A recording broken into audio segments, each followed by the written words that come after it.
ميرسي ميرسي. واو.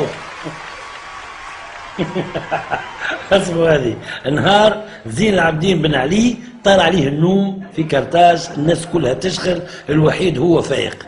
يعمل هكا، يقوم فك الليل، يحل التلفزيون ويجبد البيبزا تيكي فير ويسكي ويحط كاميته ويبدا شايخ. ينزل على التلفزه يحط روتانا كليب. شكون يلقى نانسي عجرم تغني حبيبي قرب بصي بص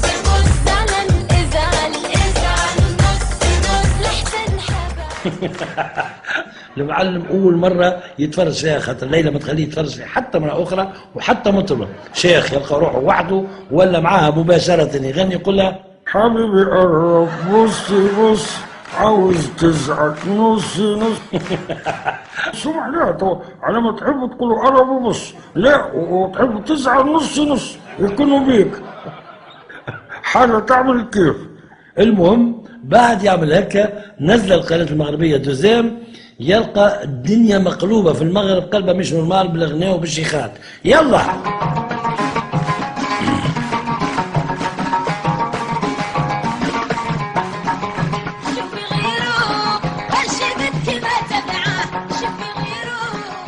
وبدا هو فيديو يغني يقولها يو شوفي غيره ايش بك ما تبغاه، شوفي غيره يا ليلى مكبش الواح، شوفي غيره مضطرب تصيح قلبة شوفي غيره والوالوة يا حباني الكلا ديما الكلا ديما.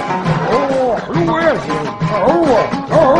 هو يا حباني يا حباني وي.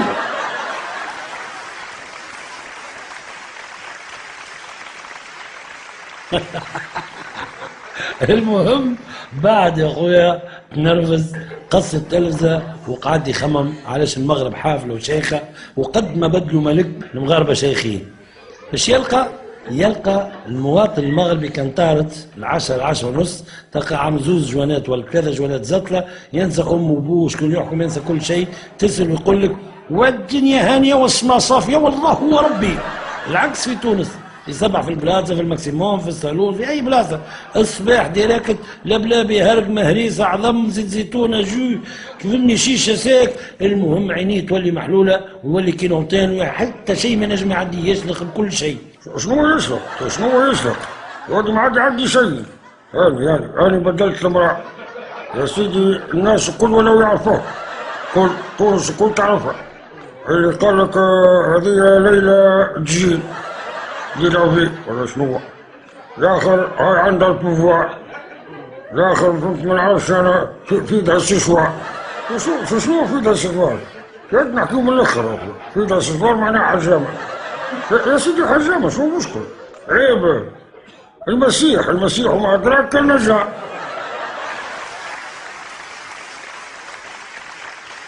ياك ولا ما شنو عارف. وكما قال هو ولا يمثل المسيح كان رجال. المهم فهم اللي الزطله هي الحل الوحيد، ويعمل هكا يطلب الزرور فك الليل الاربعه نتاع الصباح، وخزر له قال له الو تعلاش ما قلتليش سايبها؟ علاش؟ الزرور مسكين مش يعرف عليه علاش يحكي. قال له شنو السيد الرئيس نسيبها؟ شنو تسيبها؟ تو الصباح تعرف اجيبك الوجه كل السبعه تبدا في القصاره. وعلق عليه.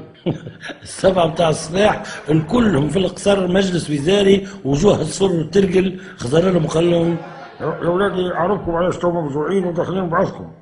راني سيبها لاني على امراه لا حد يقرب لي، نحكي سيبها على الزتله.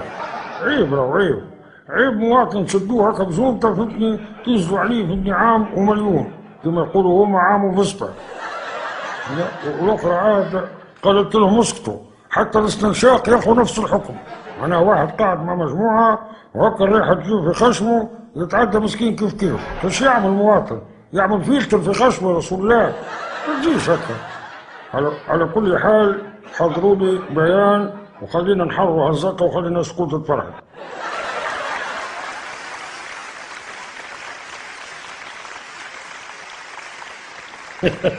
وإيفيدامون نهارين بلوتار حضروا له البيان، المعلم اون ديريكت من قناه 7 قبل الاخبار، فك البيرو هذاك في القصر اللي يعطينا منه تهاني العيد ويعطينا منه برشا حكايات، وراه اريير بلون تصويره نتاع بوب مارلي بك الصاروخ العجيب، وهذا نص البيان. بسم الله الرحمن الرحيم. قد قررنا نحن رئاسة الدولة تحرير الزطلة بأنواعها، وقد حرصنا في ذلك على البلدان الشقيقة والصديقة أمثال المغرب وكوبا وأفغانستان، لما يتمتعون به من سمعة طيبة في هذا المجال.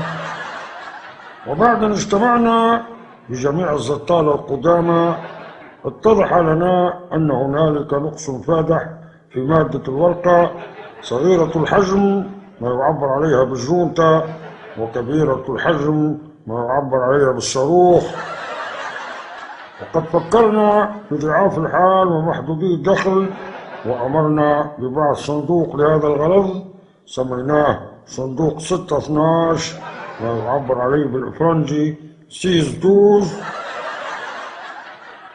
فاصطلوا على بركة الله، وكما يقول مثل الشعب التونسي يمشي مال الجدين وتبقى صنعة اليدين. افتل الصباح، والسلام عليكم ورحمة الله وبركاته.